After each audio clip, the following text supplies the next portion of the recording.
Hey everyone, welcome to this edition, the Friday edition of Just Parlays. I'm Jim Williams. Alongside me on the other side, there we go, that way, is Chris King. Chris, good night last night, my friend.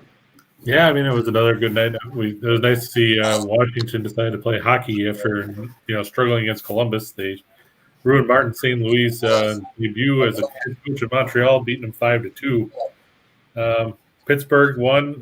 We said Boston was going to have a tough time with Carolina after losing Marchand and Bergeron. They didn't even show up. They got beat 6-0. Right. So rough night for them. Good night for us. Kind of reminds me of what Marv Levy used to say, when it's too cold for them, it's just right for us. And that's the way it went for Boston. But, a lot of trade yesterday in the NBA, too, going right up to the wire. Which one did you think was the best? I'm not sure how some of them worked, to be honest. I was curious that there was a lot of movement, but not specifically anything that was going to make one team, leap up to a level beyond what they were at that point. The trade that didn't make sense to me is Dallas giving up on Kristaps Porzingis to get Spencer Dinwiddie and Davis Bertans from Washington. I mean, I don't get it. Dinwiddie shooting 38%. Bertans has been horrible and can't get off the bench half the time. And you're trading away a 7'3" guy that can shoot from the outside and when he's healthy is a double-double threat almost every night for two guys named Mo. Yeah, they're fringe players. I mean, Dinwiddie, he can distribute, he can score and stuff like that, but is that how you want to surround Luka Doncic, is with a bunch of, role players? Yeah, basically. I mean, I know Doncic had a big night last night. He went for 51 in the win over the Clippers, but can he sustain that over a long period? I don't think so. And, I mean, Tim Hardaway's out for them with that broken foot. So you're going to rely on Dinwiddie and Bertans to contribute. If they can't, what does that do for Dallas? I don't think it does much for Dallas, to be honest. And it's one of those head scratchers. Because you don't usually – how often do you get a big who can shoot from the perimeter? Right. I mean, I don't know. I got nothing. I can't tell you. On the flip side, you got the Lakers who did nothing. Right. There was talk they were going to try to trade Russell Westbrook to get John Wall, but they didn't want to give up their 2027 first-round pick because apparently that's the next one they can trade. Right. So now they're still stuck with the same lousy team that they had going into the trade deadline, a team that lost to Milwaukee, then they lost to Portland. I mean, they did nothing. They're going to have to scour the buyout market and hope they can get somebody. But who wants to go there right now? I don't know. I don't think people are lining up in the queue to get there. So, again, you're right. The Lakers not doing anything after I pretty much for 2 days said that I was looking for the Lakers to pull the trigger on some deal. You were skeptical. I'll be honest. It's true. You were skeptical because you were talking about the fact that, they were maxed out from a cap standpoint and above it. Well, think about how much money you'd have to get back if you tried to deal Westbrook. I mean, you're talking, I think with a trade kicker, his contract goes up to $47 million or something like that. Yeah. For a guy that's not doing anything. That is not a good thing. However, there is a good thing. And that's why we're here for you, folks. We're here to give you good things. And the good thing is our friends at Caesar Sportsbook, okay? Now, what Caesar Sportsbook is going to do is they have a brand new offer only for the mobile app. If you're a first-time user and you're a fan of Winners and Whiners, why wouldn't you be, right? We're here for you every day. All new signups will get a match of their first deposit with a free bet up to $1,500 when you deposit at least $50 and use the promo code, which is Winners, spelled a little differently. You can see it on the screen below. It's also in our show box. Okay, so the deal is that, look, The great thing about Caesars Sportsbook is that it also gives you Caesars rewards. Okay, so you get a double deal in that one. In this case, if you're a first-time user, download the app to your phone. You get it at the App Store. If you have an iPhone, you can get it at the Android store. If you have an Android phone, so easily accessible, download it, put in $50 as your first deposit, and you're going to get a free bet up to $1,500 when you deposit that $50 and use the very important promo code WINNERS, which is, we said right there, scrolls by and tells us exactly how to spell that. Okay, it's really winner with the stock moniker for Caesars on it. So there you go. All right, cool. So today, Chris, my friend, Evan Weiner, friend of the show, is going to come on and talk a little bit about the history of Super Bowl. Unfortunately, he had a last-minute thing that had to be done. We all know that kind of things happen. So I will help you and help fans out there real quick understand the Super Bowl, the first one, 1967 Super Bowl, which was played in Los Angeles at the Coliseum, of course, was the Green Bay Packers and the Kansas City Chiefs, two of the most colorful coaches of all time, Vince Lombardi, and, of course, Hank Stram for the Kansas City Chiefs. Now, story told to me by Steve Sable many, many years ago was that after, if you remember, that was the year that Dallas won, what in essence Dallas. Green Bay beat Dallas in what many referred to as the ice bowl, or pick your adjective for cold, and that was what they did with it, right? After the game, and gives you an idea how casual things were back in the day.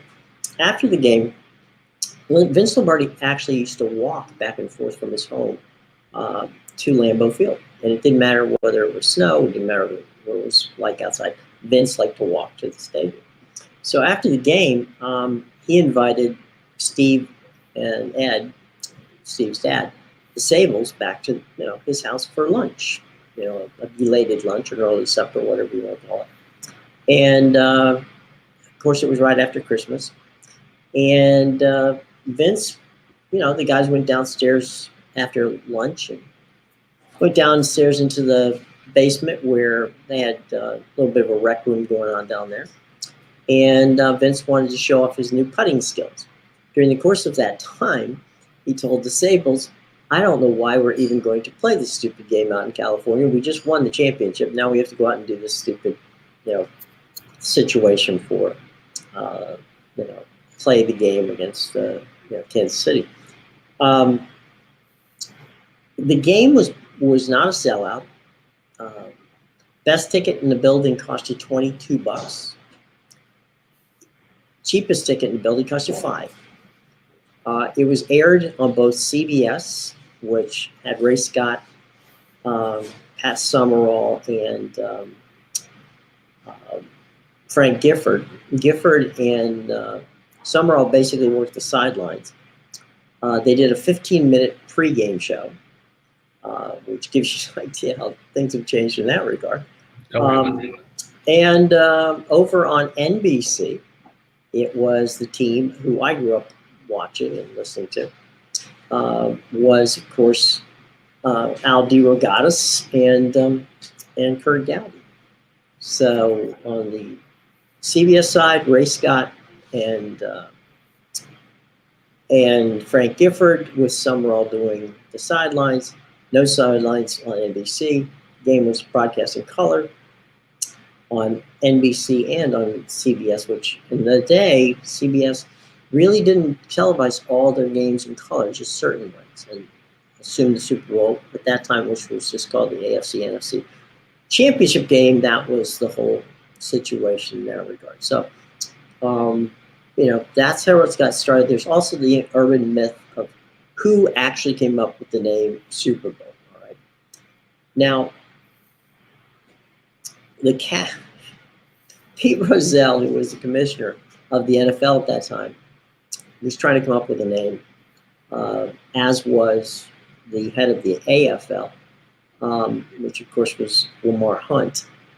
And Hunt, this is the year, but whether this is true or not, it is the legend how it got to that name, and that was Lamar Hunt's daughter came up with the idea that, she had a super ball, which was a little toy at the time you could throw and it would bounce in 17 different directions. She said, why not call it Super Bowl? It's a bowl game. And so her father thought that was good, ran it by Pete Rozelle, rest is history. Whether that actually happened or somewhere back in the minds of, of Rozelle and Lamar Hunt, they came up with the name. I don't know. But the clever side of it was that was the concept. Now, as we know, this is 56, as we know, last year was the first time a team hosted the game in their own town and also won the game in their own hometown. Now we have a chance 2 years in a row for the same thing to happen, where a team hosts and a team wins. So after 5 years of not happening, all of a sudden we get it back to back. Sorry? And interestingly enough, Matthew Stafford has a chance to become the third quarterback in Super Bowl history to win the title in his first year with a new team. Mm-hmm. Who knows who the other two are?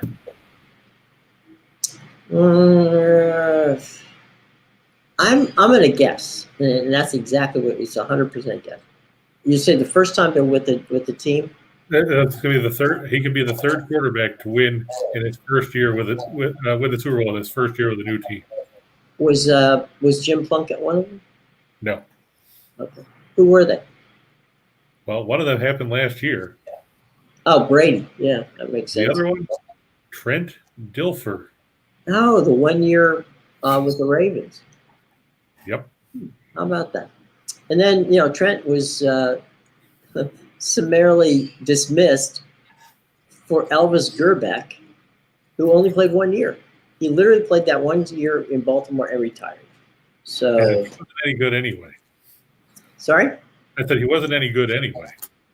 I don't know what Gerbeck was thinking by going after Elvis Gerbeck. I thought you meant Trent. I was going to say Trent was pretty decent. Well, Trent was the game manager. I mean, let's just like Brad. Right. Rex Grossman. Guys who won Super Bowls who, were or got to Super Bowls who were serviceable quarterbacks. Right. For all intents and purposes, you could say that Ryan Tannehill, even though I think he was a little better than both of those guys, was brought in that kind of situation. So. Anyway, Super Bowl has been fun.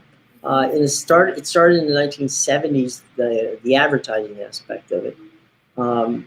It wasn't until the 1980s before that we got what we now see as a Super Bowl extravaganza halftime show, where in essence, that actually is a show that is put on by NFL Entertainment. It's a separate entity. It's a separate remote truck and crew, and everything is different from just the game itself. This is a concert, and it's produced as such. And this year it's going to be basically an homage to rap.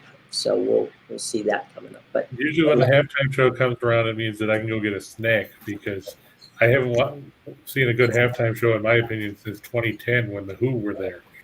That was pretty good.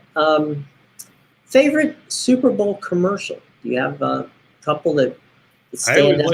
I always liked the Bud Bowls. Those were always entertaining. Yeah, the Bud Bowls were fun. Like the freezer. Yeah. In the freezer. Yeah. Of course, the one that everybody people talk about for years and years was the Coca-Cola commercial with Joe Green, where he tossed the jersey to the kid. The kid gave him his Coca-Cola. There's been some pretty. There was the first Apple commercial, which was very freaky. You had all of these. It was all shot in black and white. It was very cinematic and all that crazy. And of course, it wouldn't be a Super Bowl without the Clydesdales. True. from Anheuser-Busch. So, there's been some fun ones, and there's going to be some fun ones this year as well. Now, the Snickers commercials with Betty White and Abe Vigoda were funny, too. Yeah, they were good. The one, the Volkswagen commercial where the kid was wearing the Darth Vader helmet and his father was flipping the lights on and off from the kitchen, watching out the windows, trying to see how this kid was freaking out because he could make the lights go on and off with his hands.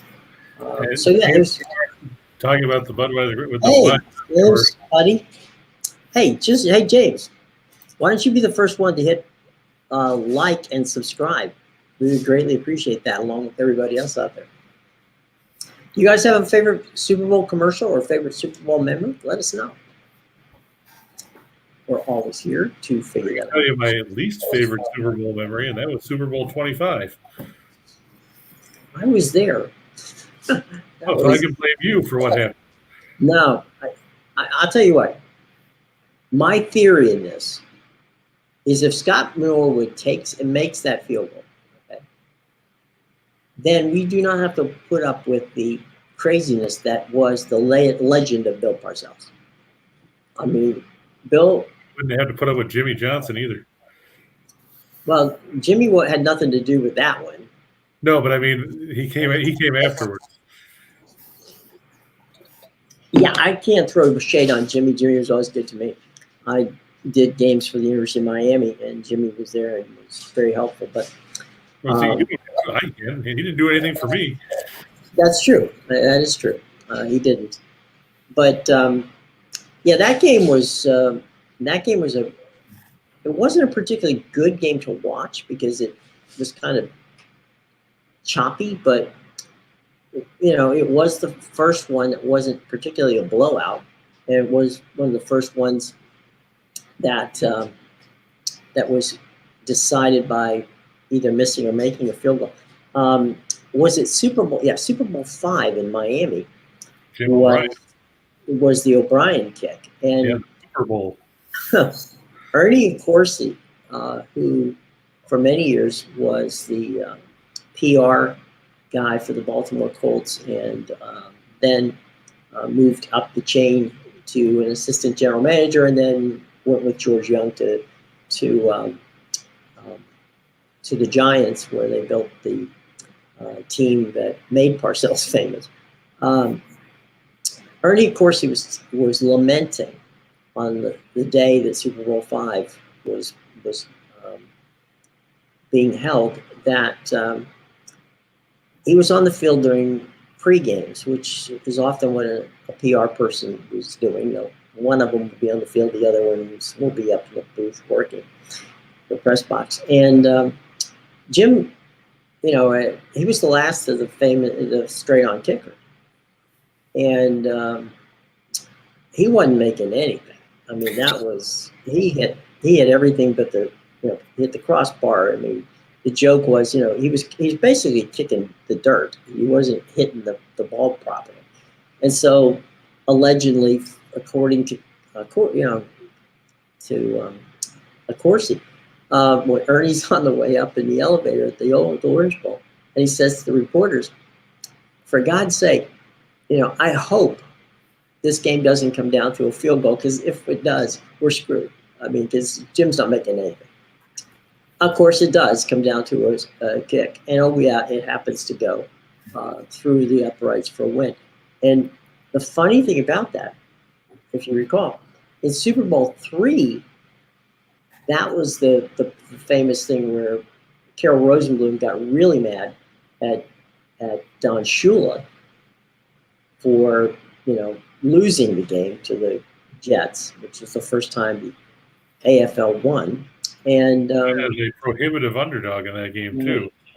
Absolutely. And then you turn around, and just 2 years later, they win, but this time they're winning as a member of the the AFC and not a member of the NFL.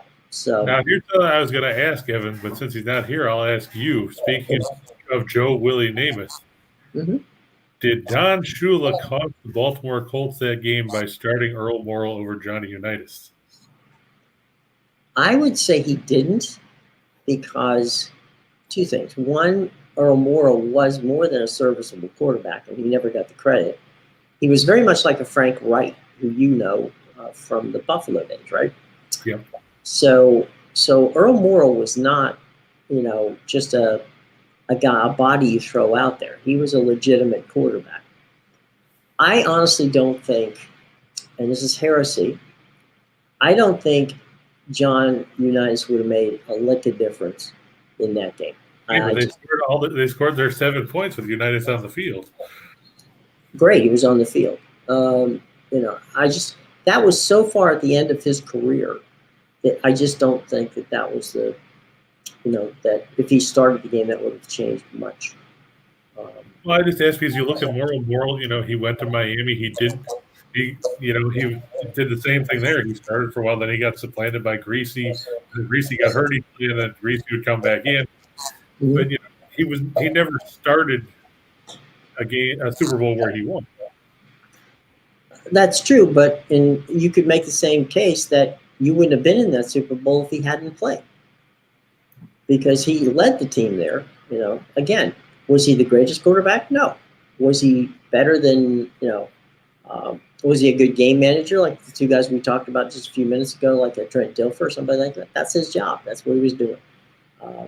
But I don't think in Super Bowl III, I honestly believe without question that it was a game where I don't know whether the team wasn't prepared or whatever you want to say, but I just think that the Colts took way too much for granted in that game than the Jets did, and it was kind of an ironic thing because if you remember, Weave Eubank was coaching the Jets, and of course you had Don Shula coaching, the Colts, and Eubanks and Shula, Shula was part of the Eubanks tree. So you had the master and the student, and on that particular day, the master beat the student. But then there was the famous Carol Rosenblum telling his son and everybody else in Shula, when Shula asked, because in those days all coaches were on 1-year contracts, and he asked if he was coming back, and Carol Rosenblum was off to Hawaii and said, well, I'm not going to talk about it until I get back.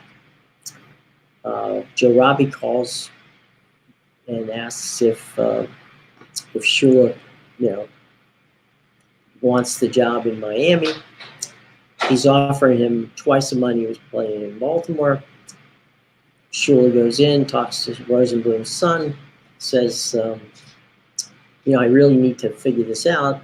Do you guys want me back or don't you? And, the son said, hey, my father told you that we're not talking anything until he gets back. So Carol Rosenblum finds out by picking up the newspaper in Hawaii that Don Shula was now the head coach of the Miami Dolphins. The rest is history. So there you go. We got some fun stuff to talk about here. Let's jump into it. In our Super Bowl preview show, right here on Winners and Whiners Sports Betting Network, and let's go to the elaborate. How we got here? Yeah, the Rams, they finished 12-5 in the regular season. Obviously, they won the NFC West. They beat up on Arizona in the wild card round. We watched them blow that 27-3 lead against Tampa Bay before they rallied to kick the game-winning field goal as time expired, thanks to Cooper Kupp catching that 44-yard pass. And the zero look that we talked about ad nauseum about what Todd Bowles was thinking and how Tampa Bay forgot to play coverage. Some of the guys looked like they were confused. Levante David basically stood there and watched Cooper Kupp run by. Right. So am I supposed to cover that guy? And then, of course, after that, the Rams got to go back home. They were down 17-7 after 3 quarters against the 49ers. They scored 13 points in the fourth quarter to beat them 20-17. Helped by the fact that Jaquiski Tartt couldn't handle a pass that you couldn't gift wrap to him any better, allowing the Rams to kick a field goal to advance the Super Bowl. Meanwhile, Cincinnati They were 10-7 in the regular season. Sadly, that still won them the AFC North because that shows how bad things were there. As Cleveland fell off a cliff, Baltimore fell apart in the second half of the season, and Pittsburgh was Pittsburgh. The Bengals beat the Raiders 26-19 in the wild card. Everybody remembers the questionable touchdown pass to Tyler Boyd where there's the inadvertent whistle that then the official tried to say, we didn't blow a whistle, even though you could hear it on the replays. Dogs around the stadium heard it. Yeah, I don't even remember what their excuse was after that. I just knew that they weren't officiating any more games. I know we talked to Bill Bender about it. Right. Then they went on to beat Tennessee 19-16 in the divisional round. Despite Joe Burrow getting hammered, he got sacked 9 times in that game. Of course, they were helped by the fact that Ryan Tannehill threw 3 interceptions, including one on the first play of the game, one when they were in the red zone in the third quarter, and just to cap it off, one on their last play from scrimmage. So I guess that's coming full circle. You start with an interception, you end with an interception. Right. What for happened? Right. And then, of course, they were down 21-3 in the first half to the Chiefs. They outscored them the rest of the way 24-3, winning in overtime when Patrick Mahomes threw an interception. It seems like the Bengals went to that 3-man rush and dropping 8 guys back. Kansas City didn't know what to do with it. And I'm going to wonder if they're going to try that again here against the Rams because Stafford had trouble in those situations where there were only 3 men rushing during the regular season. Because, it makes guys – it cuts down on the free space out there. It could be something they can try and neutralize Cooper Kupp coming out of the slot. But can they afford to give Stafford that much time? Because, as you know, Cincinnati wasn't necessarily the greatest pass rushing team in the league. No. Imagination. I think the key on that is I don't think the Rams are not going to – the Rams will try to rush, but that works if you don't have a running game. You can rush 3 if you don't have a running game. Right. The Rams' running game is schizophrenic at best. So they may try it, and they may try to disguise it, and they may try to, make it look like they're going to have 4 or 5 guys up on the line of scrimmage, and at the last second drop it. The problem with that is just what you just said, and that's Matt Stafford. There's very few defensive situations that Stafford has not seen before. So that gives him an advantage on that. But my question to you is, the Bengals run the offense like so many teams do now, where the quarterback is never under center. Right. If you've got the edge rushers that the Rams have, and they do have 2 of the best, and then of course they got Aaron Donald, does it make more sense for you literally to come up to the line of scrimmage and go from there, not giving the edge rushers time to get to potentially to Joe Burrow? And to be honest, Cincinnati does have a running game. They can run the ball a little bit. There's a little more flexibility they have than the Rams do. So the other thing I'm concerned about Cincinnati is, will Cincinnati go 6 or 7 man protection? Because if you look, every single position for them, all their offensive linemen, their tight ends, and the running backs were below average when it came to pass blocking right. in the regular season. That doesn't bode well here. I mean, Burrow was sacked 51 times in the regular season. He was sacked 12 times in the playoffs. If you throw in the sacks that Brandon Allen took, quarterbacks for Cincinnati were sacked 55 times in the regular season, which is what I've got on coming up here. It's the 3rd most sacks that any team took in the regular season. And the 2 teams that finished ahead of them, if you want to call that ahead of them, were non-playoff teams. Well, at the end of the day, we'll see. I mean, they've got 2 amazing edge rushers. Vaughn, gets in there, and just look. If you look at what they did, the Rams pushed everything. They bet everything on making it to the Super Bowl this year. They made the trade for Stafford. They made the trade for OBJ. They got Vaughn out of Denver. That's about, they mortgaged the farm to get there. And, like it, don't like it, how they got there. So we'll see. But what do we got next on our lookout on the Tail of the tape. Uh-huh. If you look, the Rams were 5th in the league in passing offense at 273.1 yards per game. They were 25th against the run, or with the run, like you said. They were schizophrenic with the ground game. They only averaged 99 yards a game in the regular season. They were tied for 7th in scoring offense at 27.1 points per game, 15th in scoring defense. They were 9th in total offense, 372.1 yards, 17th in total defense. The Rams, they were below average in pass defense. They were 22nd, giving up 241.7 yards per game. But if you look, they gave the second fewest touchdown passes in the league at 17. Only Buffalo was better, giving up 12. And they were tied for 3rd in interceptions with 19. Opposing quarterbacks only had an 83.8 QB rating against the Rams defense. It was 5th in the league. And they were 3rd in the league in sacks with 50. Obviously, for those that aren't familiar or don't necessarily pay attention, QB rating, the perfect one is 158.3. 83.8 is the road number when you get right down to it. Meanwhile, the Bengals 7th in passing offense at 259 yards per game, 23rd in rushing offense. So they weren't a whole lot better than the Rams in that regard at 102.5 yards per game. They were tied with the Rams with 7th in the league in scoring offense. They were 17th in scoring defense at 22.1 points a night. 13th in total offense. They were 18th in total defense. Big issue for the Rams, 26th in pass defense at 248.4 yards per game. You have 26 touchdowns against 13 interceptions. Opposing quarterbacks, a 93.1 quarterback rating, which was 18th in the league. The Bengals had 42 sacks in the regular season, putting them tied for 11th in that category.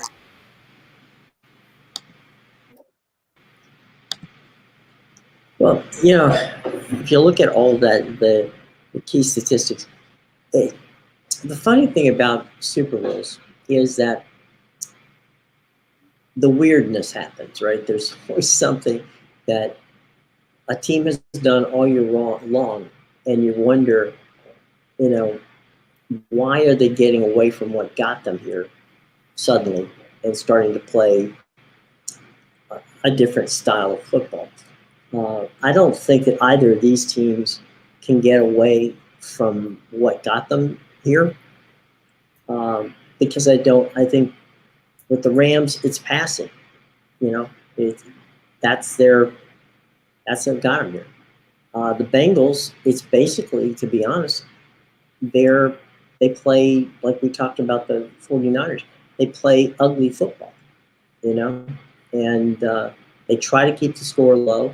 Their defense is woefully underappreciated, I think. But Joe Burrow just keeps, doesn't matter if he gets sacked 9 times, he gets up and he keeps moving on. So I know that there's a lot of the country who's jumped on the I love Cincinnati Bengals because they're, the underdog. But to me, I don't know talent-wise if they can match up with the Rams. Yeah, that's going to be the big issue for them.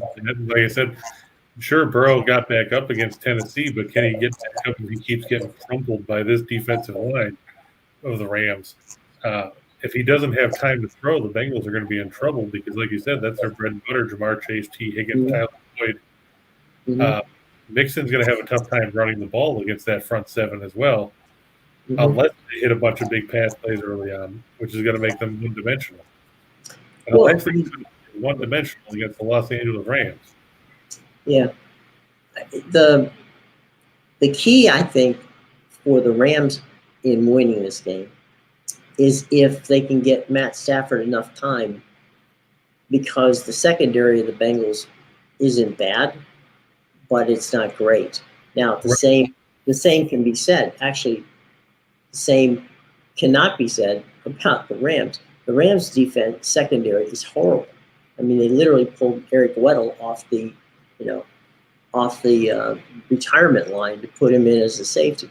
So, well, on the side, though, they are supposed to have Taylor Rapp back.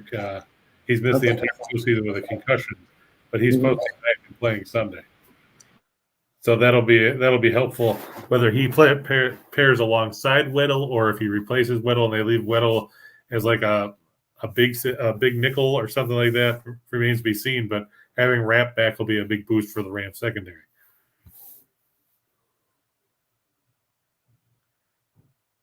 And it seems that Jim froze. So while Jim's trying to unfreeze himself, we'll look on to the next page of key matchups that could end up swinging the way that things go in this game, one way or the other. Obviously, there's going to be some and look, now we have two Jims. Yeah, one's not enough. Let's see, get rid of that one. All right. Yeah, we had a little technical difficulty. I'm not quite sure what happened there. But thanks for hanging in there for the minute and a half or 2 minutes that it took me to reboot my browser. So we got key matchups coming up.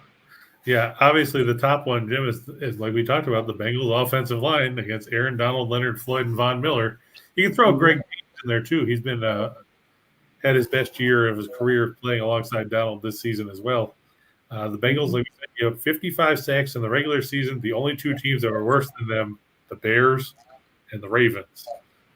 I know the thing you can point out about those two teams is they had young, mobile quarterbacks that probably held on to the ball too long. Obviously, Justin Fields had some growing pains in his rookie season. And Lamar Jackson is Lamar Jackson, and then when he got hurt, Tyler Huntley stepped in. But you can't give up that many sacks and hope that your quarterback get back up. Like we said, they were giving up 12 in the postseason. You have 9 to Tennessee. Now, they only gave up 1 last week, but that's because I don't know what the hell Steve Spagnuolo was thinking. It's not like Joe Burrow was going to try to beat you with his leg like Josh Allen the week before. So why he didn't design more attempts to try and get a pass rush, either he was really concerned about his secondary or he didn't think he could get home against them, which would make no sense. The Bengals were 30th in pass block win rate this season, which doesn't impress anybody.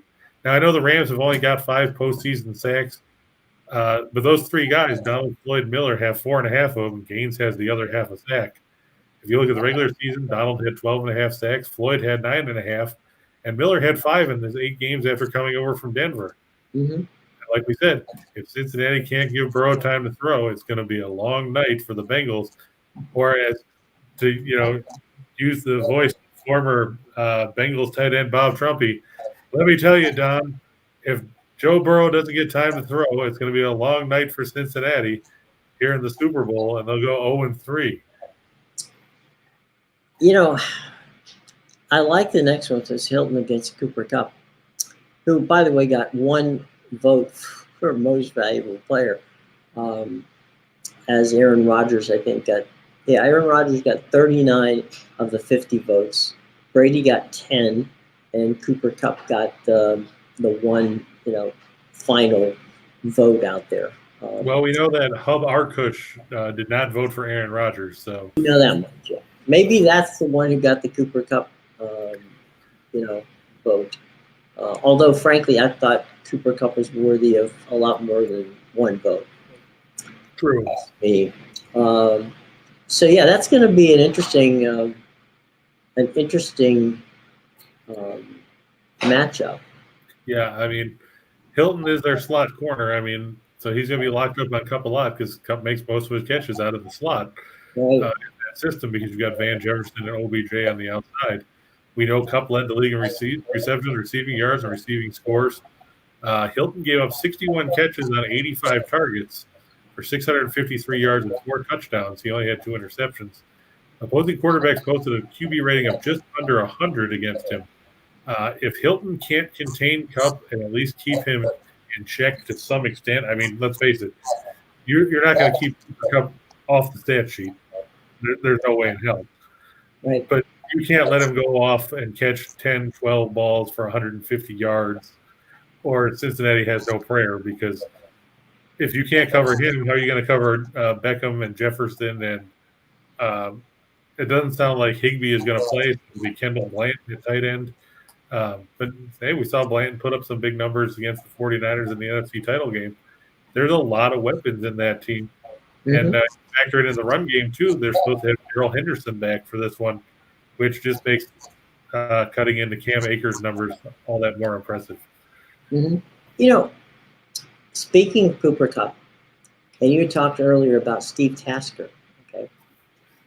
Guys like Steve Tasker, Cooper Kupp, I'm trying to think of, the guy that, I'm blanking on the guy from New England that spent so many years. Sorry? Walker, yeah. Wes Walker.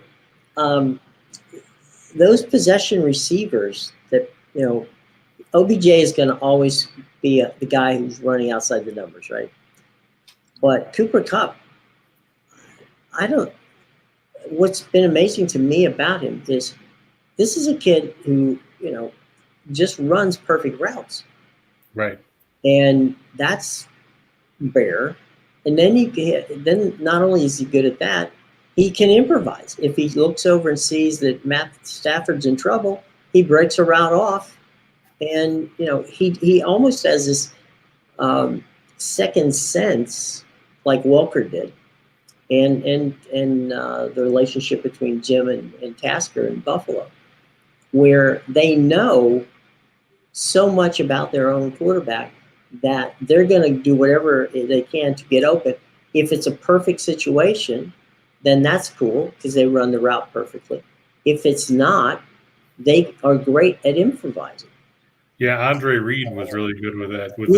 Good point. Andre Reed, definitely, 100%. He was very good at that.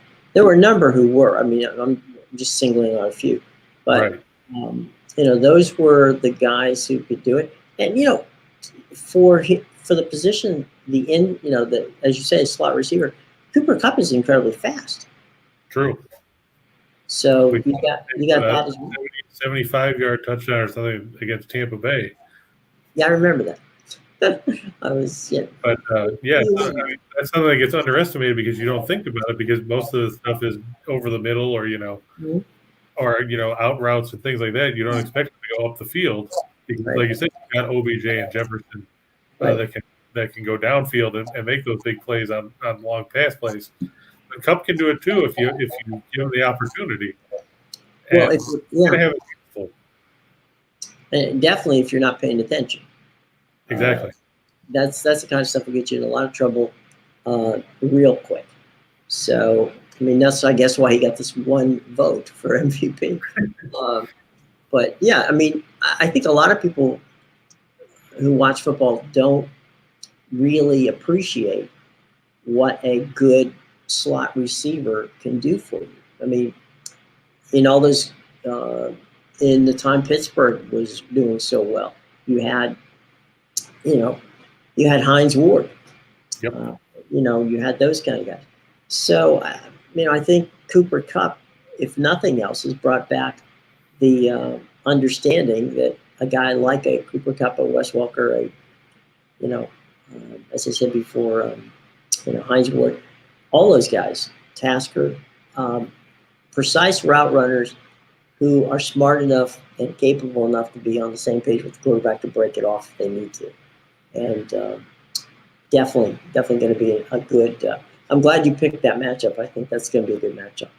All right, so from we got more matchups on the next page here. Okay.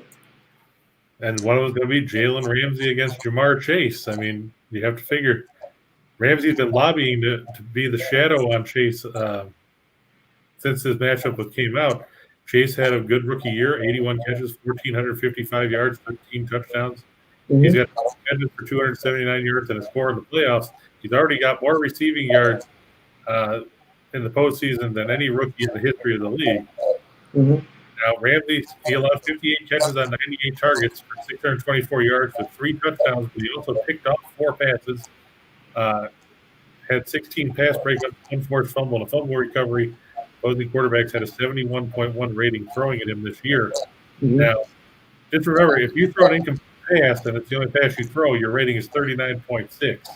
Right. So We're not talking about you're having a great day if you're shooting at Jalen Ramsey. And it's going to be interesting. The highest shadow percentage that Ramsey had came in the division round when he shadowed Mike Evans. So will we see McVay implement that here?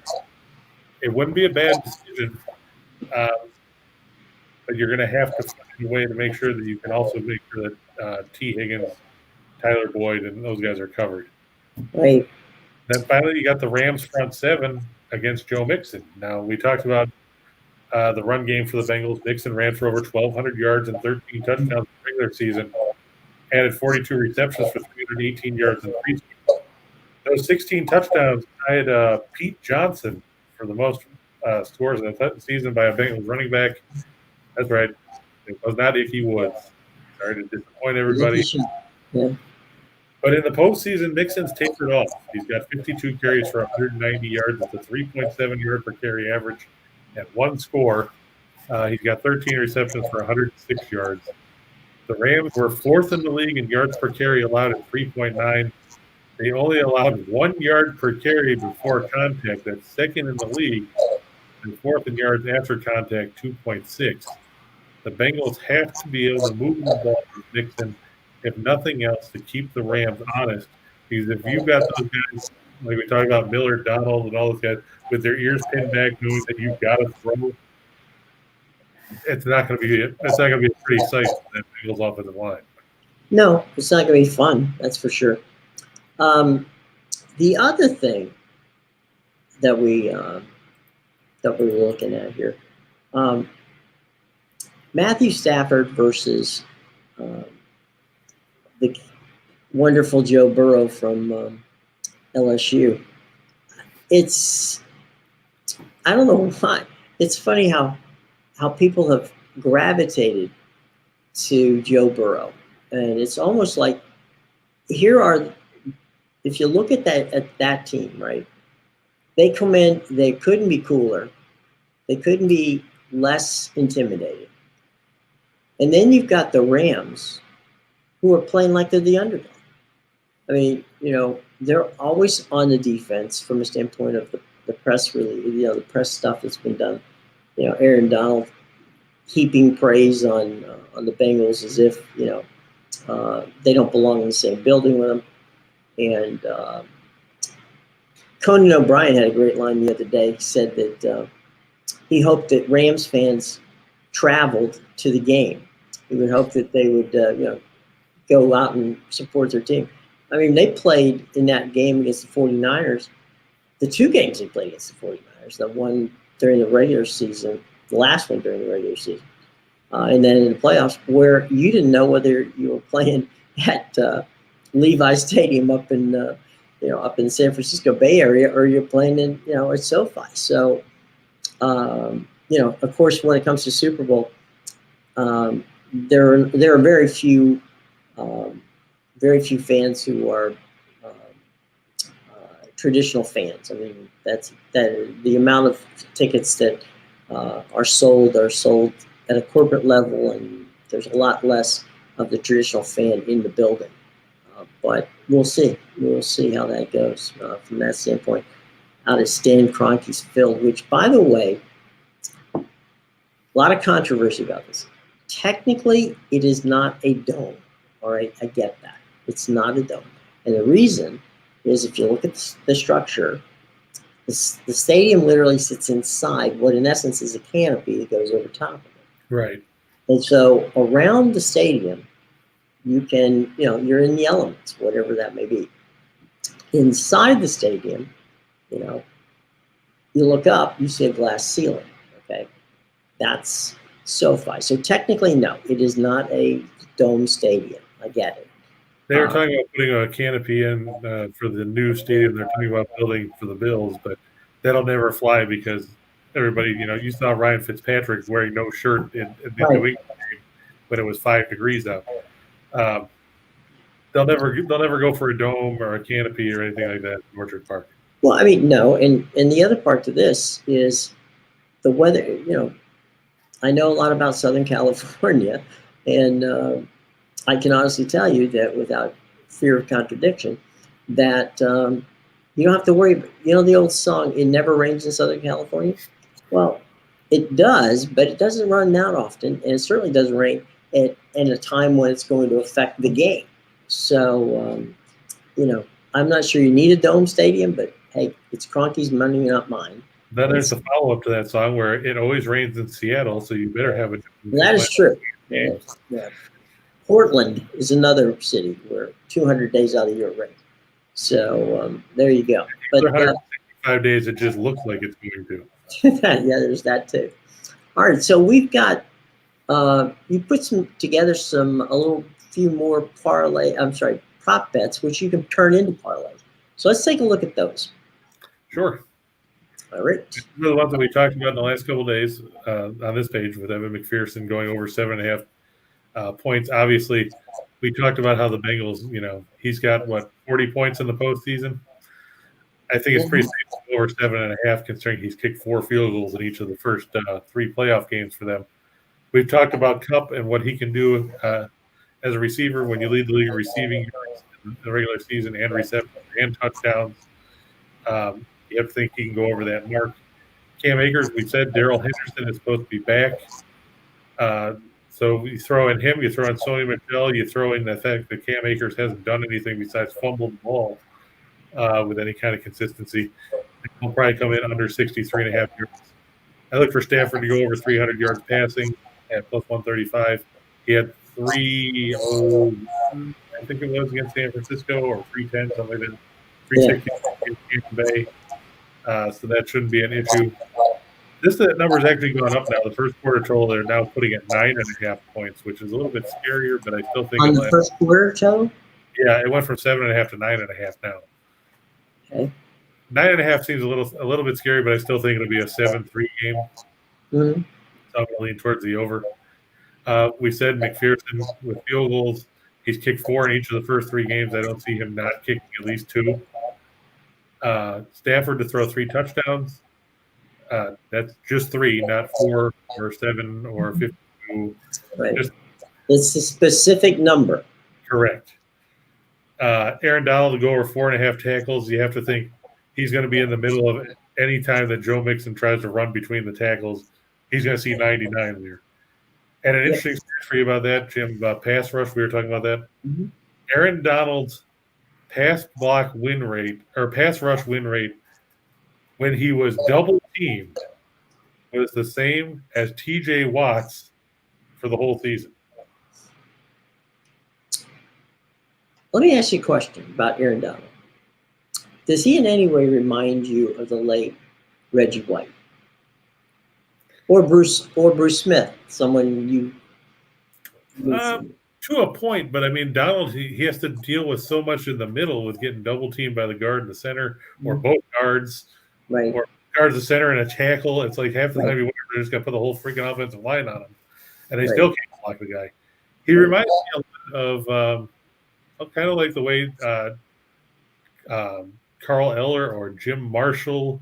Going way back to the purple people. Or Olsen or Rosie Greer, those guys where it didn't matter if you put 17 guys on them, they just found a way to get through you anyway. Well, that's what I was saying about Reggie White. I mean, you could put the entire offensive line on him and still think he'd drag him back, and still get the quarterback. Ted Hendricks was another good one. Yeah. But yeah, he does fall in that kind of category because he's basically unblockable. Mm-hmm. So yeah, in that way, he does remind me of White and Smith and those guys. Mm-hmm. I remember Jeff Criswell used to hate lining up across from Bruce Smith. He'd get flagged for 3 or 4 false starts, a couple of holding penalties, and he'd still give up 2 or 3 sacks where he was still coming out of his stance and Smith was already by him and Ken O'Brien's running for his life. Those were entertaining days in Orchard Park, not so much in East Rutherford, but who cares? That wasn't a Jets game. So Cooper Kupp making a first reception. Yeah, I think if the Rams get the ball, they're going to go to Kupp first. Like I said yesterday, if the Bengals get the ball, don't be surprised if Burrow's first pass is a dump off to Joe Mixon, because he's going to be worried about getting his brains knocked out. Right. So that would be. I think Mixon was going up at plus 1,100. I think for the first reception. So if the Bengals get the ball, that'd be the way I would lean on that in that. And then we got some more here. I look for Odell Beckham to score a touchdown anytime during the game. That goes at 140. T. Higgins, I look to score for Cincinnati. I actually like him scoring more than Jamar Chase because I think Ramsey's going to pretty much make that a difficult task. So Higgins at plus 155. I look for the first scoring play to be a field goal because God knows Cincinnati can't score in the red zone. 4 touchdowns, 11 trips in the playoffs. So plus 165 there. I look for the Gatorade color for those of you that are interested in that to be blue. Blue for the last 3 years. That's going at plus 400. I think the favorite right now is orange. But, team colors don't necessarily play a factor in that. Yeah. Because Tampa Bay dumped blue Gatorade last year. Blue in their uniform. And Joe Mixon, if he's going to score a TD, I expect it in the first half at plus 275. We talked about Cooper Kupp coming out. I would avoid to get 5 pitches or more at plus 125. He'll come out of the slot over there. He's kind of been the forgotten man in the playoffs for Cincinnati because Higgins and Tate are getting a lot of the targets. But if you got to get rid of the ball quick, you don't have time for those long developed routes down the field. Boyd will be a nice safety valve. I like the outcome of the first single drive to be a field goal attempt. The first offensive play, I don't expect either team to hand the ball off on first down. Like you said, you go with what got you here, and that's throwing the ball. Mm-hmm. I like Stafford to win the MVP because I think the Rams will win by, I'm going to say a touchdown, so 7 to 8 points. That's why I'm over the 7 to 12 range. But that's what I look for in that. It's by all means, if past this prologue, is it too much to ask that we have a good game this time? Because so many of the games in the playoffs have been so compelling. It's just amazing. I mean, we had that one Sunday that was not a good Sunday for either you or me. And that was the Sunday when you can't believe that Matthew Stafford could lead a team to an actual field goal to win with just 45 seconds on the clock. And then 13 seconds in the night game of that on that Sunday, where you're sitting there going, 13 seconds, no problem. We're going to overtime, and we're going to win. I'm sorry, and suddenly you look up and not so fast. So we've had more than our share of entertaining postseason games. Is it too much to ask, I guess, to whether or not we're going to get a good Super Bowl or not? Well, we can always hope, but you never know with these things because, I mean, we talked about we think the Bengals are probably there. They're probably a year ahead of schedule, right? And the Rams, like you said, they're going for broke. They can't afford to kick the can down the road, kind of like we talked about with the Saints before, with the way they restructured contracts, and then they didn't have Drew Brees anymore. It's going to be interesting, but I just think that the youth and the inexperience catches up with Cincinnati here finally. It usually does, but I've been saying that for 3 straight weeks, and it hasn't panned out yet. So that's the beauty of the Super Bowl in many ways is what we used to see happen in World Series, where role players who you can't guys like Gene Tennis, for the Oakland Athletics, and Bucky Dent for the or as they know him in Boston, that bleeping Bucky Dent. Bucky guys, Dent. Go ahead. Bucky effing Dent. Right. Yeah. Those guys, suddenly show up. It's the same thing in Super Bowl. There's guys that you're just not gonna. You look at it and go, really? This is the guy, huh? Look at Timmy Smith. Yeah. There are more than a few of those. Nobody thought about Doug Williams in that Super Bowl either because, he had his time in Tampa Bay. Then, he was the backup to Jay Schrader. Yeah, you were the backup to Jay Schrader. I will tell you, I was actually at one Buck place. Maybe 15 people that were there when Doug Doug had a signing in downtown, and he came out to One Buck Place to take a look at One Buck Place. And I was producing McKay's show at that time, and so we're out there doing some stuff that, getting ready.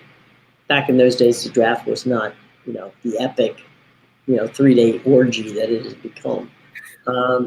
And so we were there to shoot some stuff. So we're sitting there, and, there comes Doug. And he comes out, and he's talking to the coaches and everybody, and getting to know a few people out there.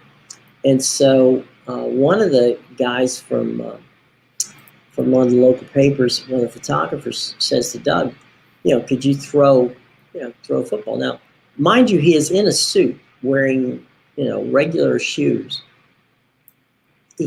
They flip him a football. He throws the ball probably 60 plus yards in the air and overshot the scrub wide receiver who just happened to be there working on that day.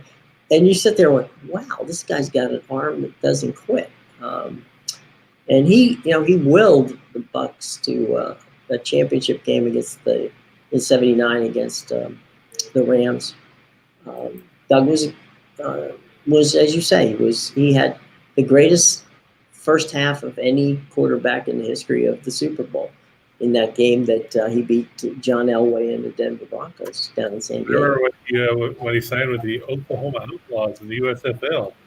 Yeah, actually, I saw him because he was traded from there to the Arizona Wranglers.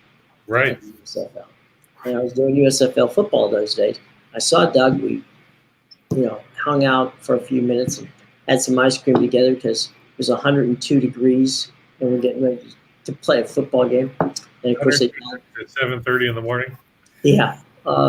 So yeah. I mean, there are always those kind of players that suddenly show up from out of nowhere. But you never know. Hey guys, we're gonna have a Super Bowl show noon to 2 on Sunday. Okay. By all means, take your little red pen out and mark it, put it in your calendars, and come and join us because we're going to have a lot of fun. Okay, we're going to have some of the motley crew that we've had on this show will be there. Rock Riley's going to join us, who's covered his, I think, 15th Super Bowl. We have LA Bachelor, who, LA, and he's going to bring the Bachelor Radio Network up with him. So they'll be asking us questions all day long. And we'll have Ray Kennedy, the congenial one, who last time we spoke to him was sitting in a car on the Intercoastal trying to make us all feel bad. And then, hanging up himself. Yeah, hanging up on himself, which is very Ray. So we're going to have some fun, some motley characters. We're going to have some of our buddies from Picks and Parlays who are going to be joining us. So if you're going to have need of any kind of advice on what you want to do for the Super Bowl, I can assure you're going to have more than a few. John says he's hanging out for IUPUI Sunday. John, keep us posted. You can always, send a text or something. Not a text, but let us know if you made the team. Send us a tweet and let us know if you make it. We're rooting for you, buddy. For those of you that were wondering about college basketball, my top options for today, just so you know, Utah State at home, -11 over Nevada. The Wolfpack 1-7 on the road. We've seen them play some terrible basketball of late. I also like Wright State at Milwaukee. And the best game of the schedule, if you're going to watch it on TV, would probably be Colorado State at home against Fresno State, two good teams from the West. Colorado State's favored by 6 here. They should get the win. I would lean towards Utah State beating up on Nevada, or like I said, Wright State over Milwaukee. On the ice, Anaheim over Seattle, Dallas over Winnipeg. Both those teams, the Ducks playing their first game out of the break. The Stars coming in off a 4-3 win over Nashville. The Jets beat Minnesota 2-0 at home, but now they have to go on the road. And in the NBA, why not? We talked about how bad the Detroit Pistons were yesterday. They proceeded to completely schmaltz by the Grizzlies. They're at home tonight against the Hornets for Charlotte to snap their 6-game losing streak. They get back over 500 by beating the Pistons in Motor City. It should be interesting, to say the least. There you go. All right, well, stay tuned, because at 3 o'clock, it's Scott and Scott with Back to the Window. And before we get out of here, real quick, don't forget to smash that like button, hit the subscribe button, and join us on Sunday at noon Eastern Time till 2 p.m. Eastern Time, when we're going to have a lot of fun, a fun Super Bowl pregame show. I know you guys are, waiting for the game. Bring your own tacos. Yeah, we'll have a house party here, okay? All right, folks. So look, for Chris King, I'm Jim Williams saying, so long, everybody. We look forward to seeing you. If you can't see us on Sunday, got that. Drop back on Monday, okay? And don't forget the podcast, okay?